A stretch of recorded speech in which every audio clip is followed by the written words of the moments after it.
வணக்கம். சலாம் சத்து மலேசியா. அவுக்கு எனும் 1974 ஆண்டின் பல்கலைக்கழக கல்லூரி சட்டம் திருத்தம் செய்யப்பட்டிருப்பதை முன்னாள் பிரதமர் துன் டாக்டர் மகாதிர் முகமது வரவேற்றுள்ளார்.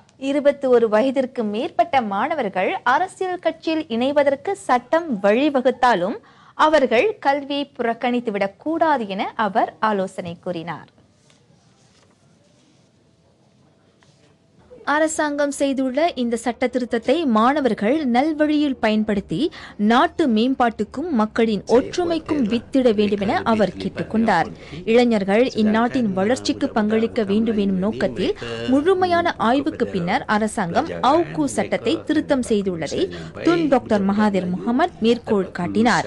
அரசியல் ஒரு புறம் இருக்க, தங்களின் எதிர்காலத்தை பிரகாசப்படுத்திக் கொள்ள மாணவர்கள் மேற்கல்வியில் சிறந்த தேர்ச்சி பெறுவது அவசியம் என்றார் அவர். அவுக்கு சட்ட திருத்தம் செய்யப்பட்டிருப்பதன் வழி உயர்கல்விக்கூட மாணவர்கள் அரசியலில் ஈடுபட முடியும் என நேற்று பிரதமர் டத்துஸ்ரீ நஜீப் துன் ரசாக் அறிவித்தார்.